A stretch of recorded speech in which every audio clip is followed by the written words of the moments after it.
नमस्कार दोस्तों। तीसरा एपिसोड करंट अफेयर का यूपी पीसीएस के लिए जो दो एपिसोड हुए हैं, 105 प्रश्न एक एपिसोड में, दूसरे में भी इतने ही 210 प्रश्नों को हम देख चुके हैं।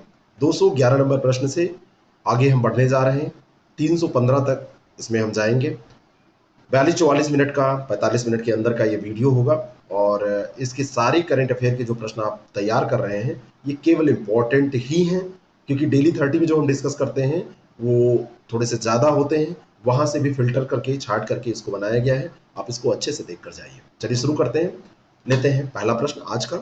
रक्षा मंत्रालय द्वारा चीफ ऑफ डिफेंस स्टाफ की अधिकतम आयु सीमा कितनी निर्धारित की गई है? चीफ ऑफ डिफेंस स्टाफ की नियुक्ति की गई, आपको पता है। और इसके पहले जो चीफ ऑफ डिफेंस स्टाफ बने हैं वो बिपिन रावत बने हैं। तो उनकी जो आयु सीमा निर्धारित की गई है वो 65 वर्ष निर्धारित की गई है। 65 वर्ष तक ये पद पर बने रह सकते हैं, यही इसमें पूछा जा रहा है। ठीक है ना? तो 65 वर्ष तक जब तक ये नहीं हो जाएंगे तब तक ये इस पद पर बने रह सकते हैं। ए ऑप्शन इसका करेक्ट है।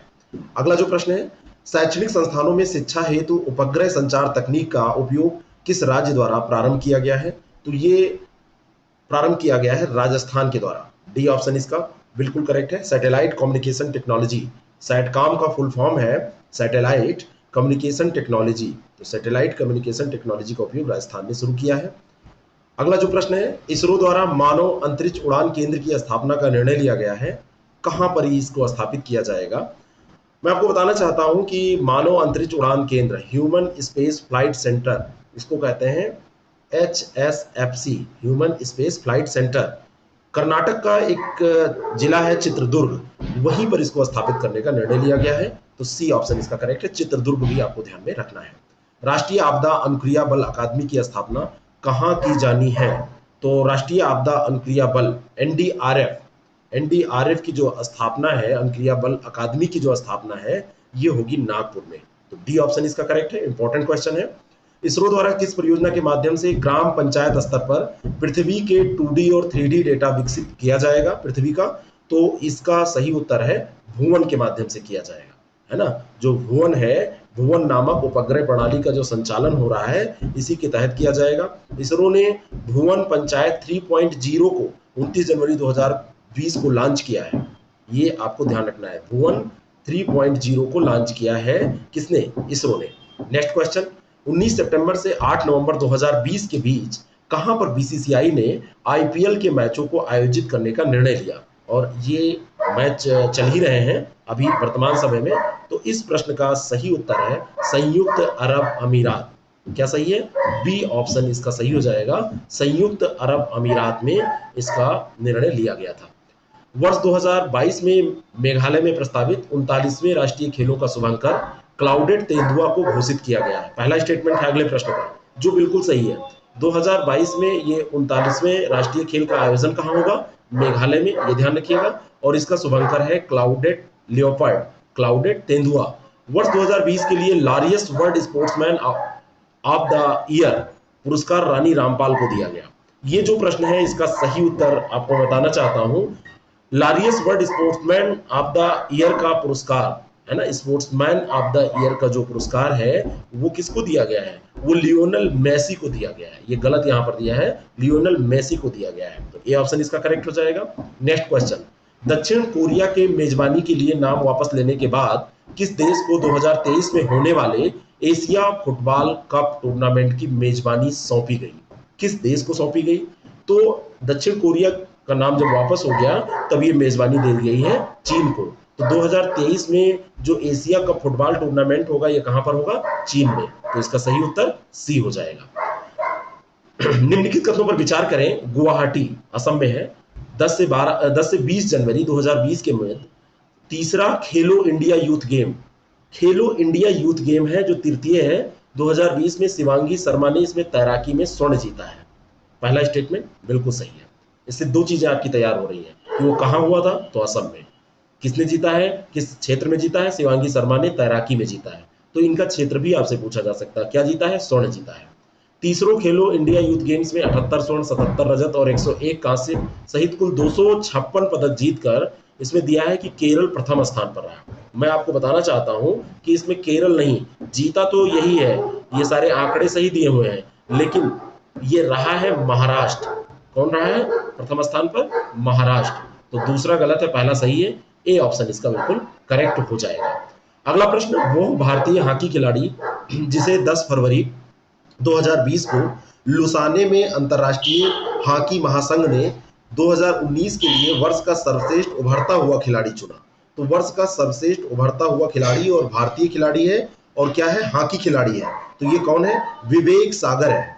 बी ऑप्शन, उभरता हुआ खिलाड़ी है तो ये कौन है? विवेक सागर। और 2019 के लिए चुना गया, क्योंकि 2019 की परफॉर्मेंस के आधार पर ही तो चुना जाएगा। तो ये विवेक सागर का नाम ध्यान रखिएगा।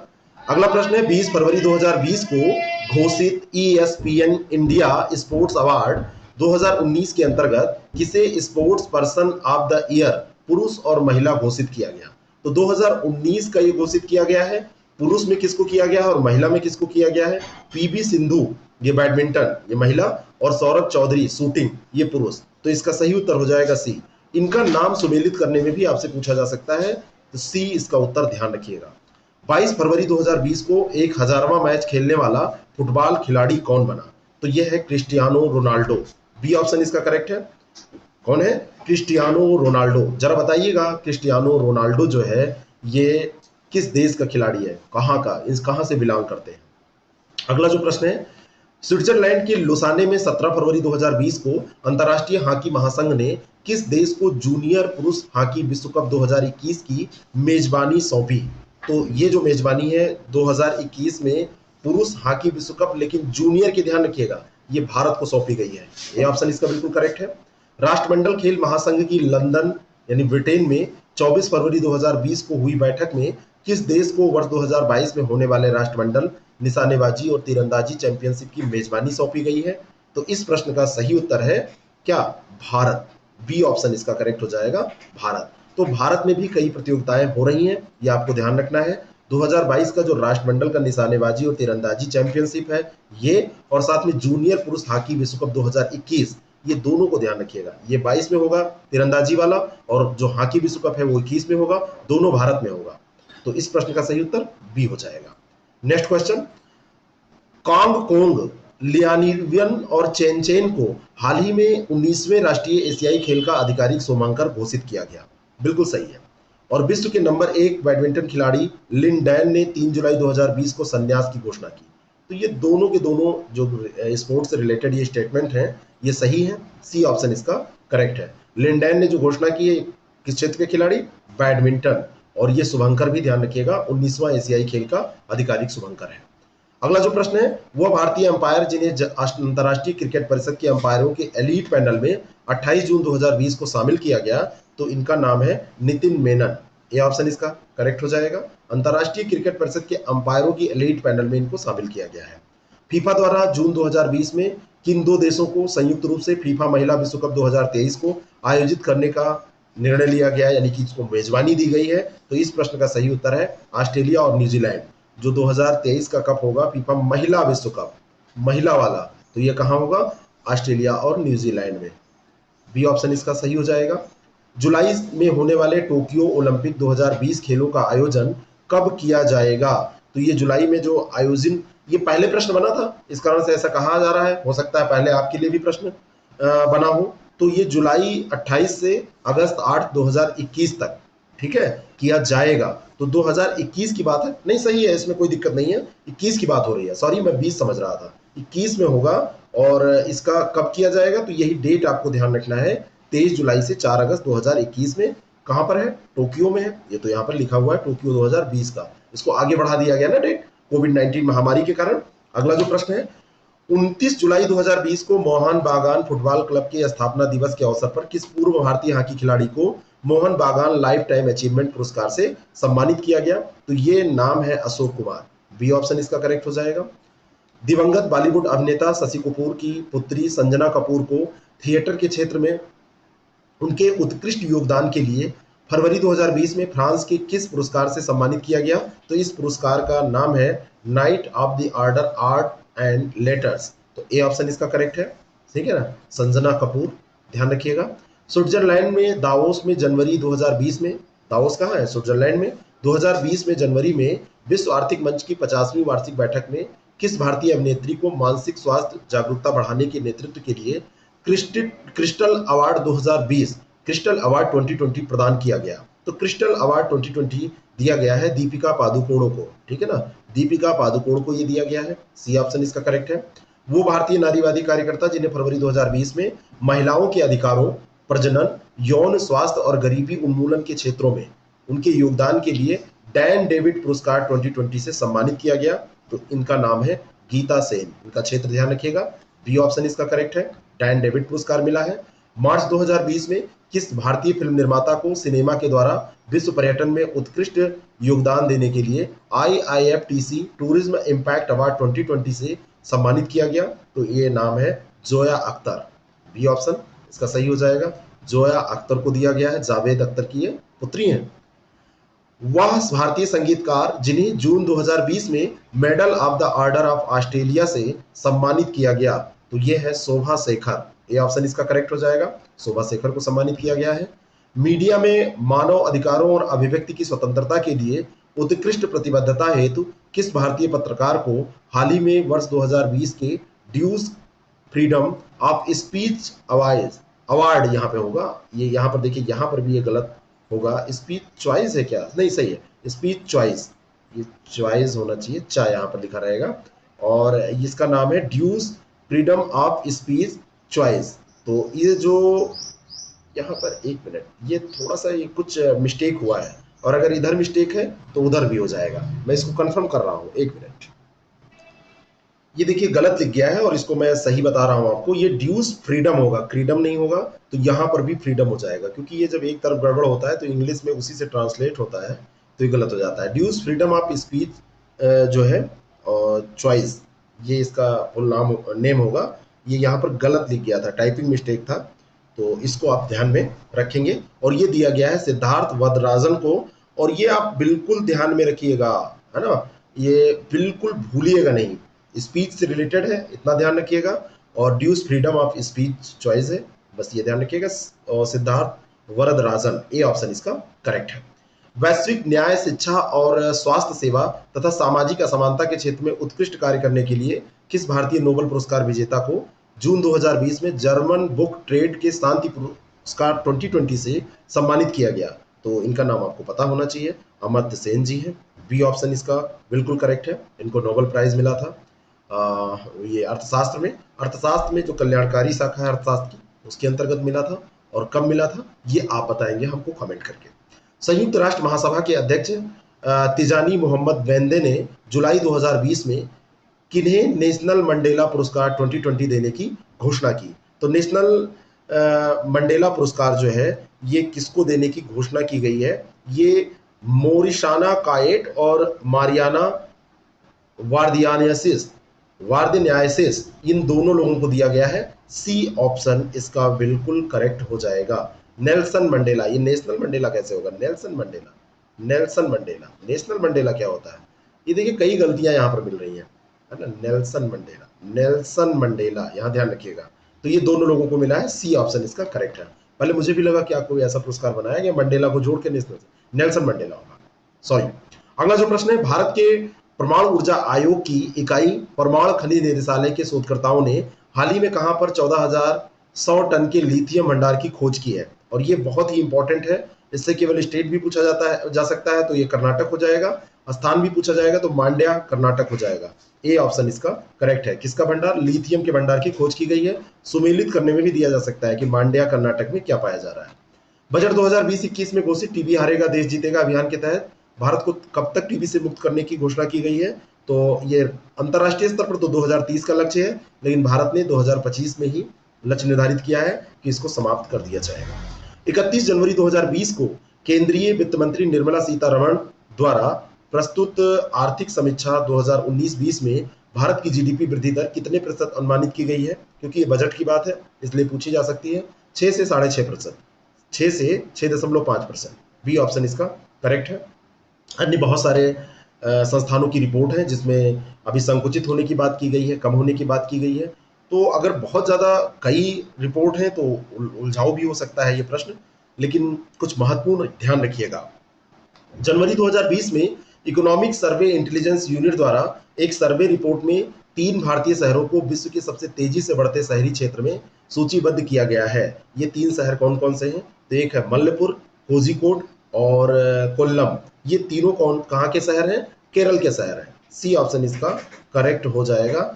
इस रिपोर्ट में ऐसा कहा गया है। विश्व इस्पात संघ द्वारा फरवरी 2020 में प्रस्तुत आंकड़ों के अनुसार भारत किस देश को पीछे छोड़ते हुए चीन के बाद दुनिया का दूसरा सबसे बड़ा इस्पात उत्पादक देश बन गया? तो भारत की पोजीशन क्या है? ये दूसरा है, ऐसा भी मतलब पोजीशन इसकी क्या है? दूसरी है, ऐसा भी प्रश्न बनेगा। किस देश को पीछे इसने छोड़ा है? तो जापान को इसने पीछे छोड़ा है। यानी कि पहला हो गया चीन, चीन के बाद हो गया भारत, और भारत के बाद में तीसरे स्थान पर आ जाएगा जापान। तो ये तीनों ध्यान रखिएगा। बी ऑप्शन इसका करेक्ट हो जाएगा। अगला जो प्रश्न है, 7 से 9 फरवरी 2020 के मध्य 22वां अंतरराष्ट्रीय समुद्री खाद्य sea food show Kochi Kerala में आयोजित किया गया। दूसरा है कि इस वर्ष के समुद्री खाद्य शो की विषय वस्तु है नीली क्रांति उत्पादन के आगे मूल्यवर्धन, blue revolution beyond production to value addition. दोनों के दोनों स्टेटमेंट यहाँ पर सही है। सी फूड जहाँ पर समुद्री किनारे पर आप जाएंगे, बीच पे जाएंगे, तो जो समुद्रों में अब उसको क्या कहेंगे, मछली भी इसमें आएगी साथ में, और वो केकड़े और ये सब आते हैं, उनको वहां पर बेचा जाता है बना के, फूड बना के। तो सी फूड में यही सब शामिल किए जाते हैं। तो ये दोनों सही है। सी ऑप्शन इसका करेक्ट है। जो लोग खाते होंगे लार आ गया होगा उनके मुंह में।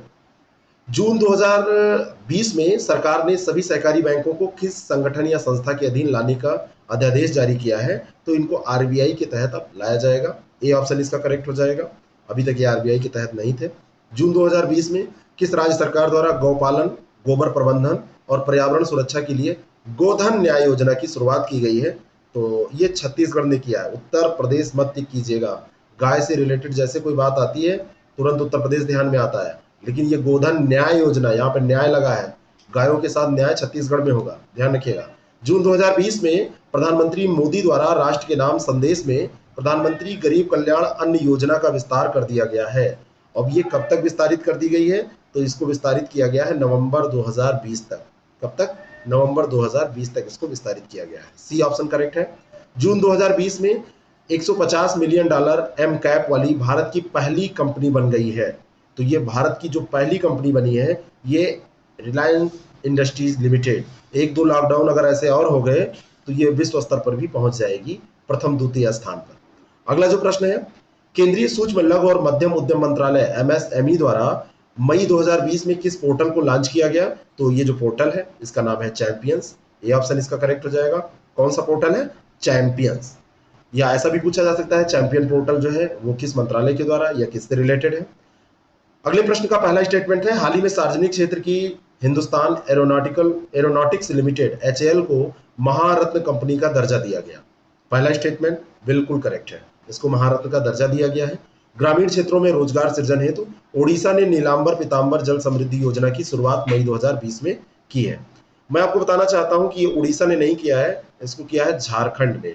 तो ये दूसरा स्टेटमेंट गलत है, पहला सही है। तो ए ऑप्शन इसका करेक्ट हो जाएगा। इसको किसने किया है? झारखंड ने। वित्तीय वर्ष 2019-20 में भारत में प्रत्यक्ष विदेशी निवेश यानी एफडीआई का सबसे बड़ा स्रोत कौन सा देश रहा है? कहां से एफडीआई सबसे ज्यादा आई है? तो इसका सही उत्तर बी है, सिंगापुर। अगला जो प्रश्न है, बैंकों के विलय के बाद देश में वर्तमान में सार्वजनिक क्षेत्रों में कुल 15 वाणिज्यिक बैंक हैं। पहला सही है क्या? गलत है, क्योंकि 15 नहीं है 12 है। कितने हैं? 12। तो पहला गलत हो गया। वित्तीय वर्ष 2018-19 में केंद्र सरकार के उपक्रम ओएनजीसी ने सर्वाधिक लाभ अर्जित किया है। तो दूसरा बिल्कुल सही है, ओएनजीसी ने लाभ अर्जित किया है। बी ऑप्शन इसका करेक्ट हो जाएगा। 25 जून 2020 को हुई केंद्रीय कैबिनेट की बैठक में 15,000 करोड़ रुपए की राशि से किस फंड की स्थापना की घोषणा की गई है? तो इसका सही उत्तर है पशुपालन बुनियादी ढांचा विकास फंड। बी ऑप्शन इसका बिल्कुल करेक्ट हो जाएगा। 15,000 करोड़ रुपए इसके लिए दिए गए हैं। वह भारतीय जिसे जुलाई 2020 में अंतरराष्ट्रीय वित्तीय सेवा प्राधिकरण का अध्यक्ष नियुक्त किया गया, तो यह है इंजेती श्रीनिवास। बहुत ही ज्यादा इंपॉर्टेंट प्रश्न है। आईएफएससीए के ये अध्यक्ष निर्वाचित हुए हैं। वह ऊर्जा मंत्रालय जिसने जुलाई 2020 में अच्छे ऊर्जा के उत्पादन हेतु US agency for international development, USAID इसको बोलते हैं, USAID, इसके साथ समझौता किया है। तो ऊर्जा से रिलेटेड है, तो ये नवीन और नवीकरणीय ऊर्जा मंत्रालय है।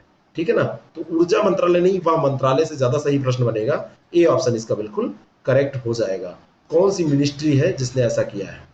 नेक्स्ट क्वेश्चन है, जुलाई 2020 में जारी किए गए global real estate transparency index 2020 में भारत को 54वीं रैंकिंग प्रदान की गई है। क्या ये सही है? भारत की जो रैंकिंग है वो 54वीं है।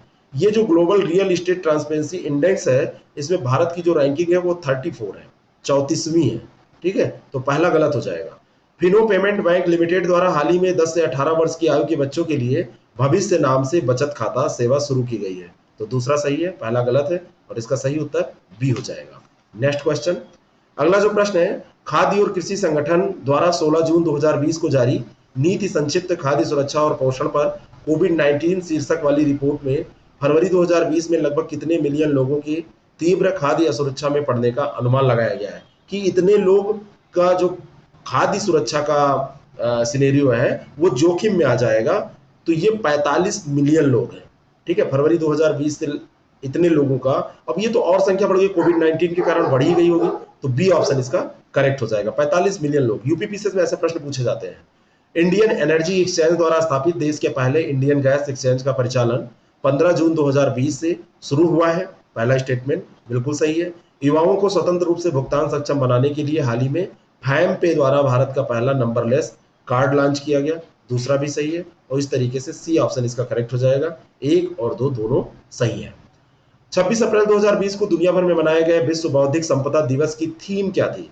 तो 2020 में जो ये मनाया गया, इसकी थीम है innovate for a green future. Innovate for a green future, C option इसका सही है। भारत के सार्वजनिक क्षेत्र के तीसरे सबसे बड़े बैंक ऑफ बड़ौदा ने हाल ही में किस नाम से पूरी तरह पेपरलेस डिजिटल ऑनलाइन बचत खाता शुरू किया है? तो इसका नाम है Insta click saving account. Insta click savings account, तो सी ऑप्शन, जस्ट क्लिक नहीं, इंस्टा क्लिक।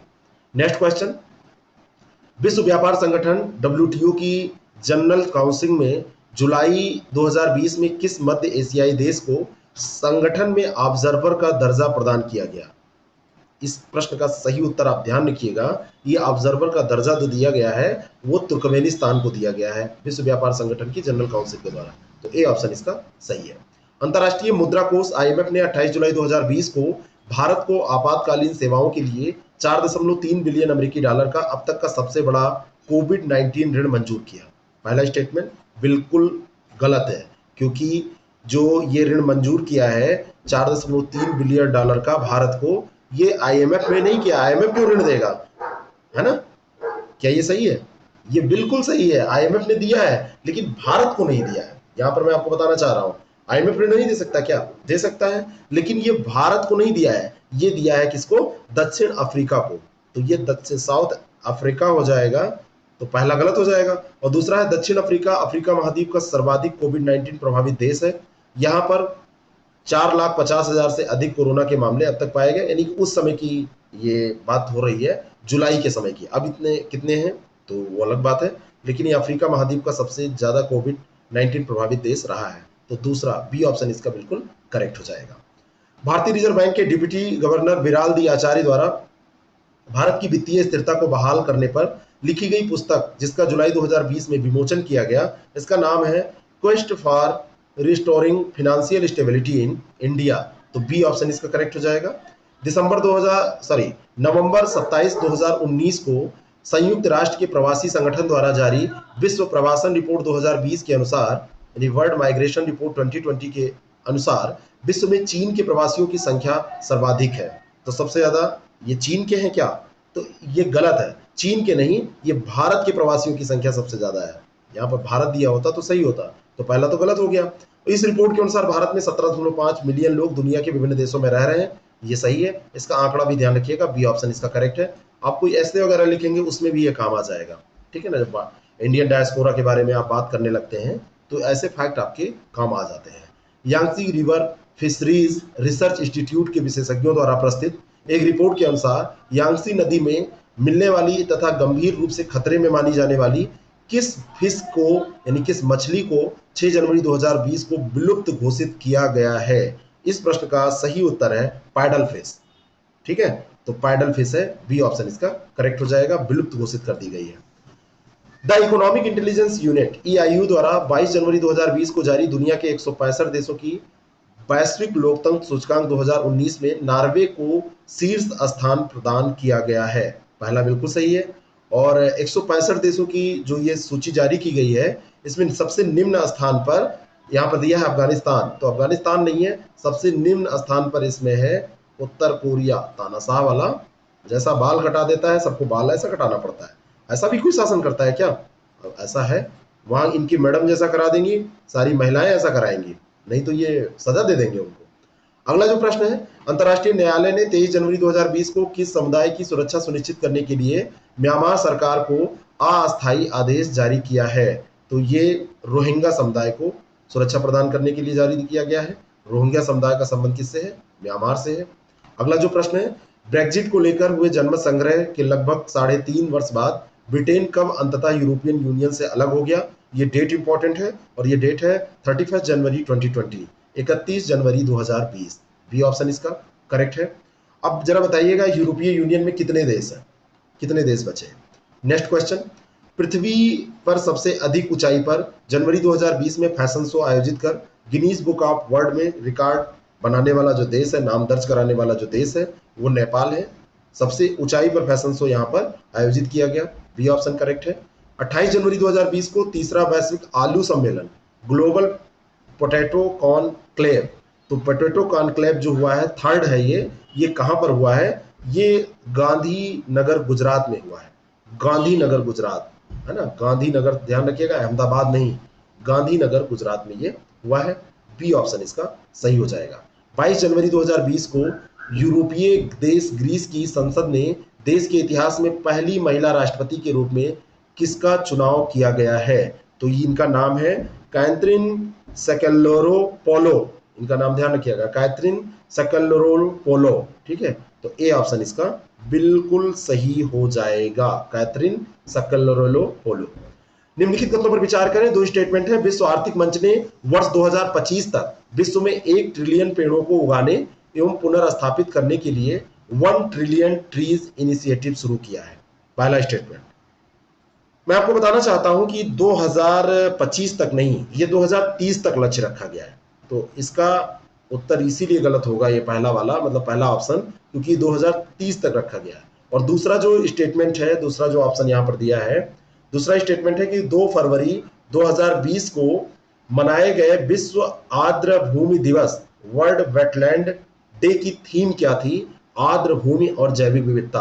तो ये सही है, 2 फरवरी को मनाया जाता है, ये भी आपसे पूछा जाता है। और आर्द्र भूमि और जैव विविधता, वेटलैंड एंड बायोडाइवर्सिटी, ये इसकी थीम थी। तो दूसरा सही है, पहला गलत है। बी ऑप्शन इसका दुरुस्त हो जाएगा, करेक्ट हो जाएगा। फ्लोरेंस नाइटिंगेल की 200वीं जयंती के उपलक्ष्य में विश्व स्वास्थ्य संगठन ने वर्ष 2020 को किस वर्ष के रूप में मनाने की घोषणा की? तो फ्लोरेंस नाइटिंगेल की 200वीं जयंती है और इनसे रिलेटेड है, तो year of the nurses and midwife. और इतना बड़ा ये देखिए इत्तेफाक है कि ये वर्ष घोषित किया गया था, और घोषित करने के साथ ही इस बार जब कोरोना आया तो डॉक्टर्स की, नर्सेस की जो वैल्यू थी वो लोगों को समझ में भी आ गई, है ना। पूजनीय हो गए ये लोग, इन्होंने ऐसा कार्य किया। अगला जो प्रश्न है, वह देश जिसने 2016 में राष्ट्रमंडल से बाहर होने के बाद फरवरी 2020 को पुनः राष्ट्रमंडल का 54वां सदस्य बन गया। यानी कि पहले ये बाहर हो गया था 2016 में, और फरवरी में ये फिर से बन गया 54वां देश उसका। तो ये कौन देश है जो बाहर हो रहा है फिर अंदर हो रहा है? तो ये है मालदीव। ए ऑप्शन इसका बिल्कुल करेक्ट हो जाएगा। 16 में बाहर हुआ और 20 में फिर ये शामिल हो गया। 19 फरवरी से 20 फरवरी 2020 तक, यानी 19-20 फरवरी 2020 तक सड़क सुरक्षा पर तीसरे मंत्री स्तरीय वैश्विक सम्मेलन का आयोजन टोरंटो कनाडा में किया गया। ये जो सम्मेलन का आयोजन हुआ है ये स्वीडन में हुआ है, स्टॉकहोम में हुआ है स्वीडन में, तो ये कनाडा में नहीं हुआ है। तो ये स्टॉकहोम में हुआ है, ये ध्यान रखिएगा। तो पहला स्टेटमेंट यहाँ पर गलत हो जाएगा। और दूसरा स्टेटमेंट है कि सड़क सुरक्षा पर तीसरे मंत्रिस्तरीय सम्मेलन का केंद्रीय विषय था अचीविंग ग्लोबल गोल्स 2030। तो ये दूसरा स्टेटमेंट जो है ये सही है, बी ऑप्शन इसका करेक्ट हो जाएगा। नेक्स्ट क्वेश्चन, मई 2020 में कौन सा देश उष्णकटिबंधीय चक्रवात अमांदा से प्रभावित रहा? तो जो अमांदा आया वो अल साल्वाडोर को इसने प्रभावित किया। अमांदा, बी ऑप्शन इसका सही हो जाएगा। अल साल्वाडोर की लोकेशन मैप में जरूर देख लीजिएगा।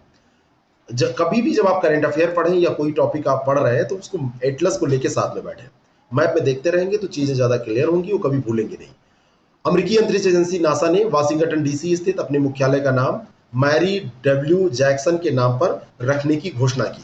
उनका नाम ध्यान रखिएगा। और मैरी डब्ल्यू जैक्सन जो थी, ये एक लिखा हुआ है भौतिक शास्त्री थी। मैं आपको बताना चाहता हूँ ये एक गणितज्ञ थी और एरोस्पेस इंजीनियर थी। तो भौतिक शास्त्री नहीं थी, गणितज्ञ थी, मैथमेटिशियन थी और ये एरोस्पेस इंजीनियर थी। ए ऑप्शन इसका करेक्ट हो जाएगा। दूसरा गलत है और पहला सही है। नेक्स्ट क्वेश्चन, निम्नलिखित कथनों पर विचार करें। WHO द्वारा 5 मई 2020 को मनाए गए विश्व स्वच्छता दिवस की theme save lives clean your hands ये थी, तो ये बिल्कुल सही है। और विश्व प्रवासी पक्षी दिवस 2020 का विषय क्या था? वर्ड्स कनेक्ट अवर वर्ल्ड। ये भी दो थीम यहाँ पर आपकी तैयार हो रही हैं, ये दोनों की दोनों सही हैं। सी ऑप्शन इसका करेक्ट है। 24 जून 2020 को भारत ने किस देश के शरणार्थियों के लिए 10 मिलियन अमेरिकी डॉलर की सहायता राशि संयुक्त राष्ट्र राहत और निर्माण एजेंसी को प्रदान करने की प्रतिबद्धता जताई? तो इस प्रश्न का सही जो उत्तर है वो है फिलिस्तीन के शरणार्थियों के लिए। ठीक है, तो ये 10 मिलियन अमेरिकी डॉलर की राशि जो भारत ने दी है फिलिस्तीन के शरणार्थियों के लिए प्रतिबद्धता जताते हुए दी है। ए ऑप्शन इसका सही है। जून 2020 को समूचे विश्व में मनाए गए अंतर्राष्ट्रीय योग दिवस, छठा योग दिवस था, ये भी ध्यान रखना है आपको। इसका केंद्रीय विषय क्या था? इस बार किसी को बाहर नहीं जाना था, घर में ही योगा करना था, तो इसका था yoga for health, yoga at home. Health के लिए योगा करिए लेकिन घर के अंदर करिए, बाहर मत जाइए। ये ऑप्शन इसका करेक्ट है। संयुक्त राष्ट्र के खाद्य एवं कृषि संगठन द्वारा 1 जून 2020 को मनाए गए विश्व दुग्ध दिवस का केंद्रीय विषय विश्व दुग्ध दिवस की 25वीं वर्षगांठ था। मतलब यही उसकी 25वीं वर्षगांठ मनाई जा रही है, तो यही इसका केंद्रीय विषय था। मैं आपको बताना चाहता हूं कि ये वर्षगांठ तो थीम था लेकिन ये 25वीं नहीं, ये 20वीं था। अगर यहाँ पर 20वीं दिया होता तो सही होता, तो पहला गलत है।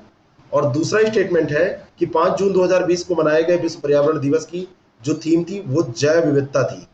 थीम जो थी वो क्या थी? जैव विविधता थी। विषय जो था वो जैव विविधता था। तो इसका दूसरा स्टेटमेंट सही है, पहला गलत है, तो इसका सही उत्तर बी हो जाएगा।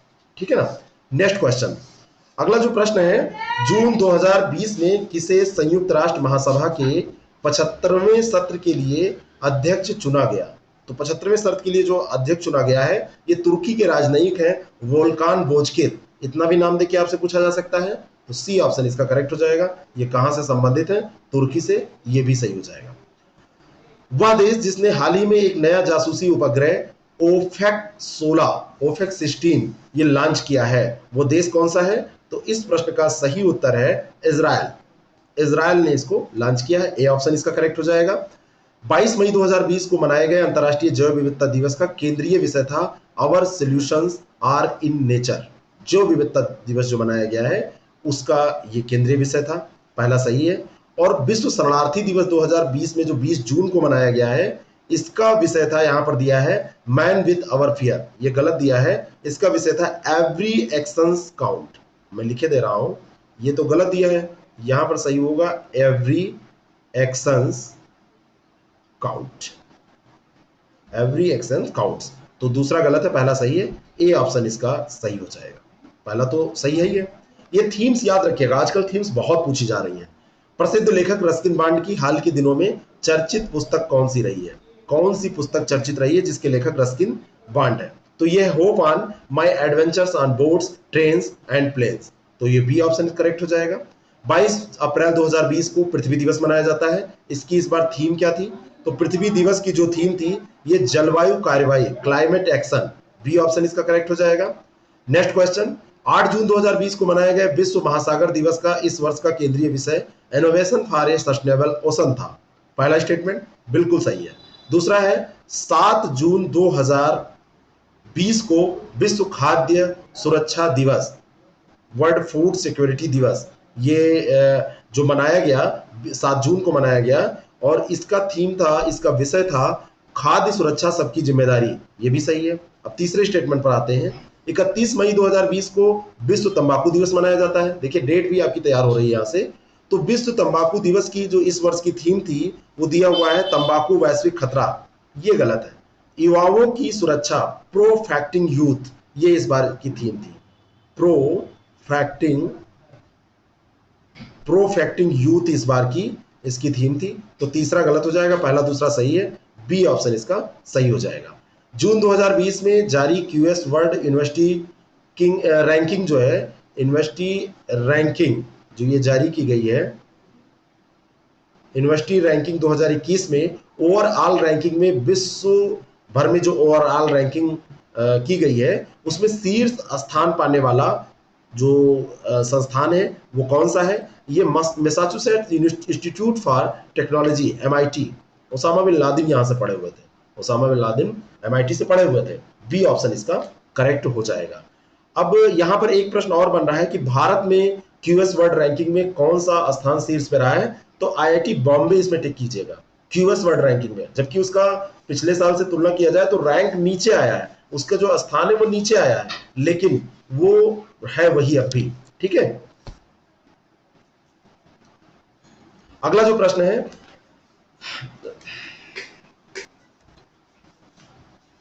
हाल ही में जारी विश्व जो प्रेस स्वतंत्रता सूचकांक है 2020 में प्रथम स्थान पर रहने वाला देश जो है वो नॉर्वे है। इसमें जो प्रथम स्थान पर देश रहा वो नॉर्वे है। तो पहला स्टेटमेंट तो बिल्कुल सही है। दूसरा है कि वैश्विक प्रेस स्वतंत्रता सूचकांक 2020 में अंतिम स्थान पर रहने वाला सोमालिया है। पहला और अंतिम बहुत पूछा जा रहा है, भारत की रैंक भी मैं आपको बता रहा हूं। तो अंतिम स्थान पर उत्तर कोरिया रहा है, इसमें प्रेस स्वतंत्रता सूचकांक में अंतिम स्थान पर जो रहा है वो उत्तर कोरिया रहा है। तो दूसरा गलत हो जाएगा, सोमालिया नहीं रहा है। इसका ए स्टेटमेंट सही हो गया। अब भारत की जो रैंक रही है वो 142 रही है, ठीक है ना, 142 रही है, ये ध्यान रखिएगा। ये इंडिया की रैंक है, इंडिया की जो रैंक है वो 142 रही है। नेक्स्ट क्वेश्चन, जून 2020 में पहले सप्ताह में कहां पर वर्चुअल ग्लोबल वैक्सीन समिट 2020 का आयोजन हुआ? तो ये जो आयोजन हुआ है ये ब्रिटेन में हुआ है, गावी, ठीक है ना, उसका जो सम्मेलन का आयोजन हुआ है वो ब्रिटेन में हुआ है। बी ऑप्शन इसका बिल्कुल सही है। हाल ही के दिनों में चर्चा में रहा मिल्क टी अलायंस ताइवान एवं हांगकांग की संप्रभुता का संगठन समर्थन करने वाले थाईलैंड के सोशल मीडिया उपयोगकर्ता द्वारा प्रयुक्त शब्द है, मिल्क टी अलायंस। तो ये कहां पर सोशल मीडिया पे उपयोग किया गया है? और थाईलैंड के सोशल मीडिया पर, ठीक है ना, वहां के उपयोगकर्ता जो है उन्होंने किया है। तो पहला स्टेटमेंट ये सही है। 17 जून 2020 को मनाए गए विश्व मरुस्थलीकरण और सूखा रोकथाम दिवस की जो इस वर्ष की थीम थी, ये थीम यहाँ पर गलत दी है, मरुस्थलीकरण और सूखा नहीं था, इसका था भोजन आहार रेखा और रेशा खपत और भूमि के मध्य कड़ी। भोजन आहार रेशा खपत, भोजन, फिर इसमें लिखा था आहार और फिर लिखा था रेशा, रेशा और फिर खपत और फिर यहां पर आगे इसमें लिखा था और भूमि की कड़ी, ये इसका थीम था। तो दूसरा गलत हो जाएगा, पहला जो है वो बिल्कुल सही हो जाएगा। और इस तरीके से इस प्रश्न का सही उत्तर क्या हो जाएगा? ए। नेक्स्ट क्वेश्चन का पहला स्टेटमेंट है कि फ्रांस के प्रधानमंत्री एडोर्ड फिलिप के इस्तीफे के बाद में जीन कैक्टस को देश का नया प्रधानमंत्री बनाया गया। तो ये ध्यान रखिएगा, पूछा भी जा सकता है अलग से, है ना। स्टेटमेंट तो यहाँ पर दिया है, इससे एक प्रश्न बनाकर भी पूछा जा सकता है। तो जीन कैक्टस ये वहां के प्रधानमंत्री हैं फ्रांस के। नेक्स्ट क्वेश्चन है कि जुलाई 2020 में जारी एक रिपोर्ट के अनुसार इंस्टाग्राम पर सबसे अधिक कमाई करने वाले celebrity Dwayne Johnson, the rock इनको कहते हैं, ये बन गए। इंस्टाग्राम पे सबसे ज्यादा इन्होंने कमाई की है। तो सी ऑप्शन इसका करेक्ट हो जाएगा। कोई भी चीज अब आप का जो पैशन है वो आपको पैसा देने लगता है, कई चीजें होती है। मैं ये बताना चाहता हूं कि जैसे मान लीजिए कि ये जो क्लासेस है, ये इसकी शुरुआत जब हुई थी तो ये मेरी हॉबी थी और इसके तहत मैंने इसको शुरू किया था। इससे अर्निंग भी होती है, आपको पता है। धीरे धीरे मुझे इसमें मजा आने लगा तो मैंने इसको थोड़ा सा और बढ़ा दिया। तो आपके साथ भी ऐसा हो सकता है। कई बार हमारी जो हॉबी होती है, देखिए नौकरी करके आप कभी बहुत उसमें नहीं जा सकते, लेकिन जो आपकी हॉबी होती है उससे आप फेमस हो सकते हैं, उससे आप वो सब कर सकते हैं जो एक बहुत ही सफलतम व्यक्ति को आप देख सकते हैं कि वो कर रहा है। जैसे कोई बहुत बड़ा एक्टर होता है तो केवल उसका काम नहीं होता है, वो उसकी हॉबी होती है। आज इतना टाइम नहीं है कि इस पर बात की जाए, फिर कभी। अगला जो प्रश्न है, निम्नलिखित कथनों पर विचार करें। इन कथनों पर जो विचार आपको करना है, पहला है कि अमेरिकी अंतरिक्ष एजेंसी नासा द्वारा हाल ही में घोषित sun radio interferometer space experiment mission के तहत सूर्य के प्रकाश और विशाल अंतरिक्ष तूफानों का अध्ययन किया जाएगा। इसका नाम ध्यान रखिएगा, इसमें क्या किया जाएगा? तो पहला सही है। अंतर्राष्ट्रीय न्यायिक सम्मेलन 2020 की थीम थी जेंडर जस्ट वर्ल्ड। अब ये दो क्वेश्चन ऐसा जोड़ा गया है कि इसका एक दूसरे का कोई मतलब ही नहीं है, बहुत ही अलग है, लेकिन तैयारी करने के लिए ठीक है। सी ऑप्शन इसका करेक्ट है। ये गलती से ऐसा बनाया गया मेरे ख्याल से, स्टाफ जो भी टीम मेंबर है उन्होंने ऐसा इसको जोड़ दिया है। 26 जून 2020 को वियतनाम के हनोई में संपन्न 36वीं वर्चुअली आसियान शिखर सम्मेलन का केंद्रीय विषय क्या था, ये आपको बताना है। इसका केंद्रीय विषय था कोहेसिव एंड रिस्पॉन्सिव आसियान। तो बी ऑप्शन इसका करेक्ट हो जाएगा। ध्यान रखिएगा, वर्चुअली आयोजित की गई है, 36वीं है, 26 जून को आयोजित की गई है। अगला जो प्रश्न है, पेरिस समझौता ईरान परमाणु समझौता के बाद वह कौन सा तीसरा समझौता है जिससे अमेरिकी राष्ट्रपति डोनाल्ड ट्रंप ने 21 मई 2020 को अलग होने की घोषणा कर दी। तो अलग होने की जो ये घोषणा कर रहे हैं ओपन स्काईज संधि से कर रहे हैं। बी ऑप्शन इसका करेक्ट है। पहले पेरिस समझौते से, फिर ईरान परमाणु समझौते से अलग हुए, अब ओपन स्काईज समझौते से भी ये अलग हो रहे हैं। ठीक है, नेक्स्ट क्वेश्चन, विश्व स्वास्थ्य संगठन और संयुक्त राष्ट्र डाक प्रशासन ने चेचक उन्मूलन की 40वीं वर्षगांठ पर एक स्मारक डाक टिकट जारी किया है। तो ये डाक टिकट जारी हुआ है। मई 2020 में कोरोना वायरस महामारी को समाप्त करने की घोषणा करने वाला पहला यूरोपीय जो देश है वो तुर्की है, ये गलत है। ये यूरोपीय देश था स्लोवेनिया। पहले भी हमने इसको डिस्कस किया था, कौन था ये, स्लोवेनिया था। तो पहला इसमें सही है, दूसरा गलत है। इस तरीके से ए ऑप्शन इसका करेक्ट हो जाएगा। 36वां ASEAN association of south east Asian nations virtually शिखर सम्मेलन 26 जून 2020 को आयोजित किया गया। कहां पर आयोजित किया गया, ये हनोई में आयोजित किया गया, वियतनाम में। बी ऑप्शन इसका करेक्ट है। भारत जिम्मेदार और मानव केंद्रित विकास और कृत्रिम बुद्धिमत्ता के उपयोग के लिए 15वें संस्थापक सदस्य के रूप में जून 2020 में किस संगठन में शामिल हुआ, तो ये शामिल हुआ है global partnership on artificial intelligence में। ये ऑप्शन इसका सही हो जाएगा। नेक्स्ट क्वेश्चन, 8 जुलाई को विश्व जनसंख्या दिवस मनाया जाता है। क्या मनाया जाता है 8 जुलाई को, 11 जुलाई को मनाया जाता है। तो पहला तो गलत हो गया, पहला स्टेटमेंट ये गलत हो गया क्योंकि ये 11 जुलाई को मनाया जाता है। दूसरा है, विश्व जनसंख्या दिवस 2020 का केंद्रीय विषय था पुटिंग द ब्रेक्स ऑन कोविड-19 safeguarding the health and rights of women and girls. तो दूसरा सही है, बी ऑप्शन इसका करेक्ट हो जाएगा। विश्व जनसंख्या दिवस की इस बार की थीम यही थी, ध्यान रखिएगा। भारत चीन सीमा विवाद के बीच चीन को नियंत्रित करने के संदर्भ में समाचार पत्रों में हाल ही दिनों में चर्चित रहे क्वाड जो शब्द है, यानी कि द क्वाड्रिलेटरल सिक्योरिटी डायलॉग में शामिल जो सदस्य देश हैं उनका नाम आपको बताना है कि ये कौन कौन से हैं। Bharat, America, Japan, Australia. तो बी ऑप्शन इसका करेक्ट हो जाएगा। नेक्स्ट क्वेश्चन, निम्नलिखित कथनों पर विचार करें। चीन पर नजर रखने के लिए अमेरिका के नेतृत्व में गठित 8 देशों का alliance inter parliamentary alliance on China हाल ही के दिनों में चर्चा में रहा। ठीक है ना, हाल ही के दिनों में ये चर्चा में रहा। तो पहला ये बिल्कुल सही है, ये चीन पर नजर रखने के लिए गठित किया गया है, अमेरिका के नेतृत्व में गठित किया गया है, 8 देश इसमें शामिल हैं और इसका नाम है alliance inter parliamentary on China, है ना। ये inter parliamentary alliance on China, इस अलायंस का यही नाम है, IPAC। इस अलायंस में शामिल जो देश हैं इसमें दिया है America, Germany, Britain, Japan, Bharat, Canada, रूस, नॉर्वे और यूरोपीय संसद। यहाँ पे बताना चाहता हूँ इसमें America, Britain, Japan, Australia, Canada, Sweden, Norway और यूरोपीय संसद। इसमें जो भारत दिया है, भारत इसमें शामिल नहीं है। तो ए ऑप्शन इसका करेक्ट हो जाएगा। हाल ही में किस वैश्विक कंपनी के CEO ने नस्लवाद के विरुद्ध लड़ाई हेतु 3.7 करोड़ डॉलर का योगदान देने की घोषणा की है? तो ये जो CEO हैं उनका नाम है सुंदर पिचाई और ये गूगल के CEO हैं। इन्होंने 3.7 करोड़ डॉलर, इतनी ज्यादा इनकी सैलरी है कि ये इतना रकम दे रहे हैं, दान कर दे रहे हैं। ठीक है ना, देखिए कितना ज्यादा इनका वेतन होगा। हाल ही में अमेरिकी राष्ट्रपति ट्रंप द्वारा G7 का विस्तार कर किस देश को इसमें शामिल करने का प्रस्ताव रखा है? तो इसमें भारत, ऑस्ट्रेलिया और दक्षिण कोरिया, इन तीनों को शामिल करने का प्रस्ताव इन्होंने रखा है। डी ऑप्शन इसका करेक्ट है। यूनेस्को ने हाल ही में वर्ष 2021 के लिए विश्व पुस्तक राजधानी के रूप में तिबिलिसी, जॉर्जिया को घोषित किया गया। ठीक है ना, ये जॉर्जिया में है तिबिलिसी, तो उसको घोषित किया गया है। पहला है बिल्कुल सही। वर्तमान में संयुक्त अरब अमीरात जो 23 अप्रैल 2020 से विश्व पुस्तक राजधानी है, UAE में संयुक्त अरब मतलब UAE की बात हो रही है। तो दूसरा गलत है क्योंकि वर्तमान में मलेशिया का कुआलालंपुर है। ठीक है ना, क्या है कुआलालंपुर, जो कि पड़ता है मलेशिया में। UAE गलत है यहाँ पर। ठीक है, तो ए ऑप्शन इसका बिल्कुल करेक्ट हो जाएगा। 22 अप्रैल 2020 को ईरान ने किस नाम से अपने पहले स्वदेशी सैन्य उपग्रह का सफल प्रक्षेपण किया? तो ये किया है नूर फर्स्ट। ए ऑप्शन इसका सही है।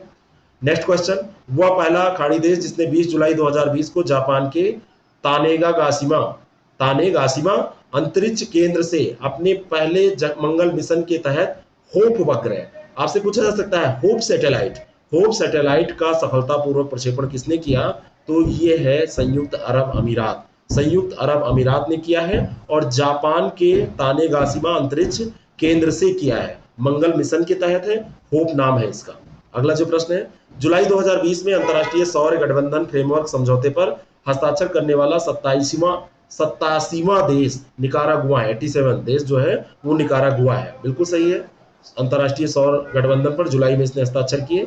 और जुलाई 2020 में भारतीय मूल के चंद्रिका प्रसाद संतोखी को क्यूबा का राष्ट्रपति बनाया गया है। अब बताइए, चंद्रिका प्रसाद संतोखी को क्यूबा का राष्ट्रपति बनाया गया है? क्यूबा का नहीं, सूरीनाम का राष्ट्रपति इनको बनाया गया है, ठीक है ना। तो दूसरा गलत है, पहला सही है।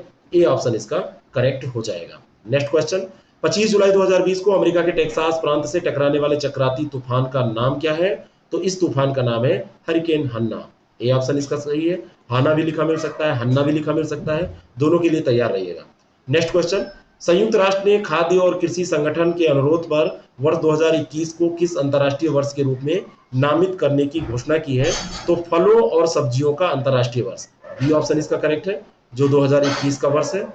अगला जो प्रश्न है, संयुक्त राष्ट्र संघ के द्वारा घोषित किया गया है 28 जनवरी 2020 को विश्व स्वास्थ्य संगठन द्वारा वैश्विक स्तर पर मनाए गए विश्व हेपेटाइटिस दिवस की इस वर्ष की थीम क्या रही है?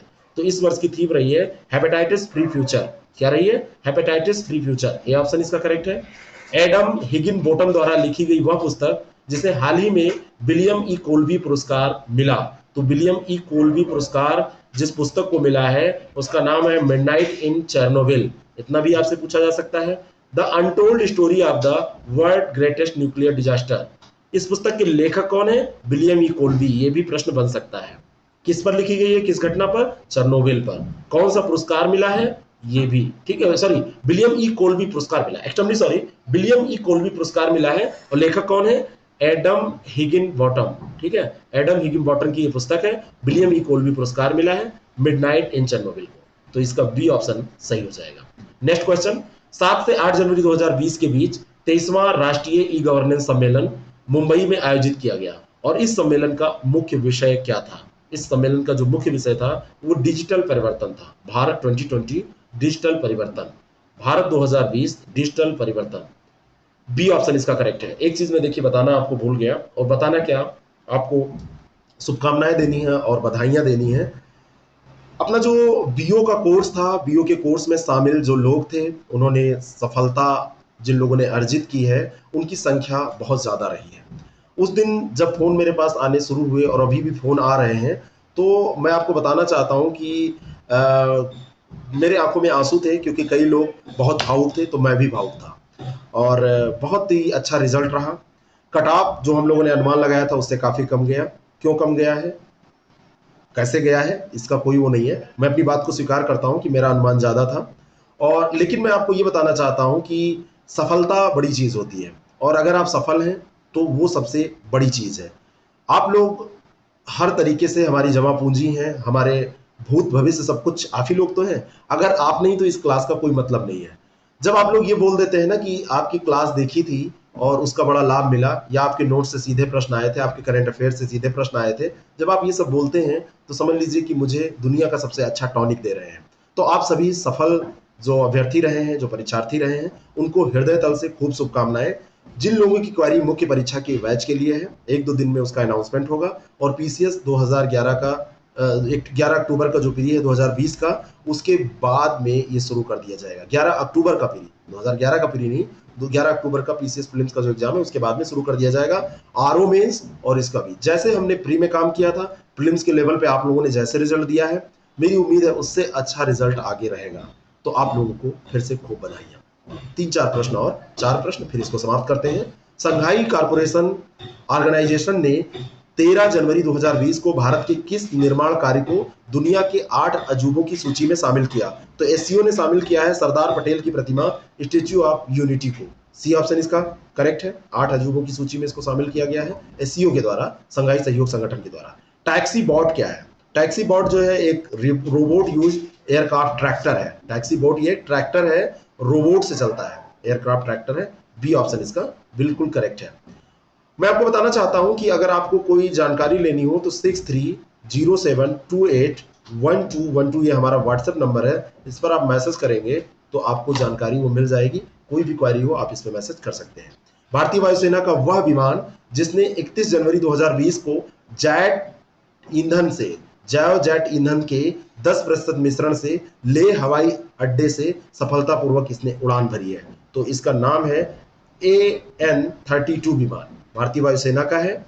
और जैव जेट ईंधन में 10% मिश्रण इसने मिलाया है, जैव का, ठीक है, जितना भी मतलब ईंधन है उसमें 10% इसका मिश्रण है, तो AN-32 सी ऑप्शन इसका करेक्ट हो जाएगा।